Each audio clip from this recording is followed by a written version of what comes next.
So when you think about American culture today, who in here would say we're a Christian nation? It's interesting. Some people say not anymore. Some people think yes. This church, how do you know it's a evangelical roots? How do you know our church is based on the Protestant confession of faith and more evangelical? Where would you go to prove that? Would you interview people in the church, or where would you look? A statement of faith. Yeah. Statement of faith. So Church go doctrine. online, and what would you look for? Doctrine. The mission statement, the creeds of the church, right? Yeah. Now, do you think if you went and read them, and then you interviewed some people in the parking lot, do you think that you'd find differences? Really? So, the church, in terms of its doctrinal statement, your best place to discover what this church is about would be its creeds, or its founding documents that would be attached to our church. Is that right? Now, what are the founding documents of America? Constitution, Bill of Rights. Rights. Somebody say Constitution? What was it? Constitution. You gotta speak up. So we got Constitution, and what else? Bill of Rights. Bill of Rights. There's 42 Bible verses in the Constitution. Right? And when you look at the amendments for the Bill of Rights, and you read through them, it's almost all right out of the Bible.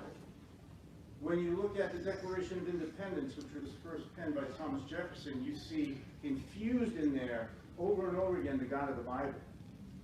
So the founding documents of America are most certainly Christian.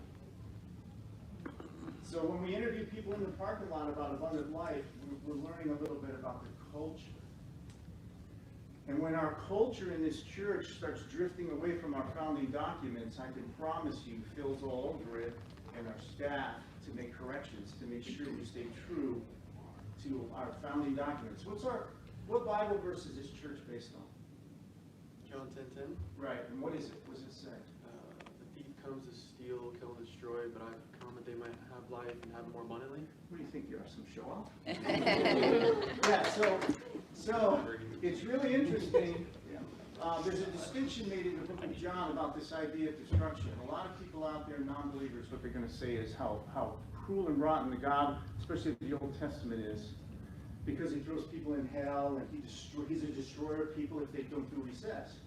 Jesus is very, very clear in John chapter 10, where he says, the one who destroys is the thief, and the thief is false shepherds. That's what he's talking about. The ones who come in and lead people astray away from the God of the Bible. And the ones who kill and destroy is not the Father, it's these false teachers. And the culture that is pulling people away from worship and love of the God of the Bible. So our church is founded on a person. Because there's a contrast where it says kill and destroy, but then it uses the noun I. Who's the I? Jesus Christ. All we care about in this class, there's only one thing we care about. And what is it? Jesus Christ and making him known. That's it. We just want to make sure we understand him as a person. So our whole goal in life in this class is to grow closer to Jesus Christ. And that's what this class is based on. So when Phil finds differences, things happening in this church that veer away from that, he's going to be all over it to pull us back. What do you think the battle is in America right now? It's against the founding mission statement or documents of this country as a republic centered on the God of the Bible and Jesus Christ. And the secular humanists, the Marxists, the progressives, they want to take us away from that.